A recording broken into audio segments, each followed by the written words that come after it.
भारत भ्रमण से लौटे प्रतिभागियों ने 167 बटालियन सीमा सुरक्षा बल के अधिकारियों से साझा किए अपने अनुभव। 13वें आदिवासी आदान प्रदान कार्यक्रम के तहत 167 बटालियन सीमा सुरक्षा बल के द्वारा दुर्ग कोंडल, कोदापाखा, बुस्की, गुमरीडीह, बड़गांव, मंडोगांव व दुर्गराज के क्षेत्र के स्कूलों में अध्ययनरत 15 छात्र छात्राओं के एक समूह जो कि दिनांक 23 मार्च 2022 को बैंगलोर, कर्नाटका के विभिन्न स्थानों में भ्रमण के लिए रवाना किया गया था। वह समूह भ्रमण के उपरांत 3 अप्रैल 2022 को लौट आया। भारत भ्रमण के उपरांत यह प्रतिभागी सामरिक मुख्यालय 167वीं वाहिनी सीमा सुरक्षा बल दुर्ग कोंडल पहुंचे, जहां 167वीं वाहिनी सीमा सुरक्षा बल के कार्यवाहक कमांडेंट श्री राजकमल सिंह, द्वितीय कमान अधिकारी श्री धनंजय मिश्रा, उप समादेष्टा के साथ अन्य अधीनस्थ अधिकारियों व जवानों ने उनका स्वागत किया।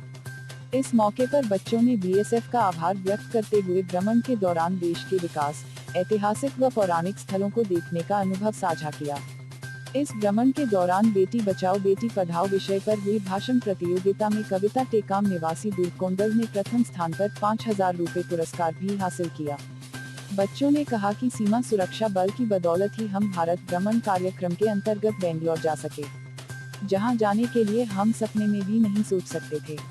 इस मौके पर बच्चों ने बीएसएफ के द्वारा किए जा रहे नक्सल विरोधी अभियान के साथ साथ भारत भ्रमण कार्यक्रम की सराहना की। इस भ्रमण के दौरान बच्चों ने मेट्रो रेल में किए गए सफर के बारे में भी बताया। भारत भ्रमण कर लौटे बच्चे काफी उत्साहित थे। छत्तीसगढ़ और बस्तर के तमाम खबरों पर हमारी नजर, आपकी खबर हमारी कलम। बस्तर के तमाम छोटी बड़ी खबर से हमेशा अपडेट पाने के लिए अभी हमारे बस्तर न्यूज यूट्यूब चैनल को जरूर सब्सक्राइब कीजिए और वीडियो अच्छा लगे तो लाइक और कमेंट जरूर कीजिए।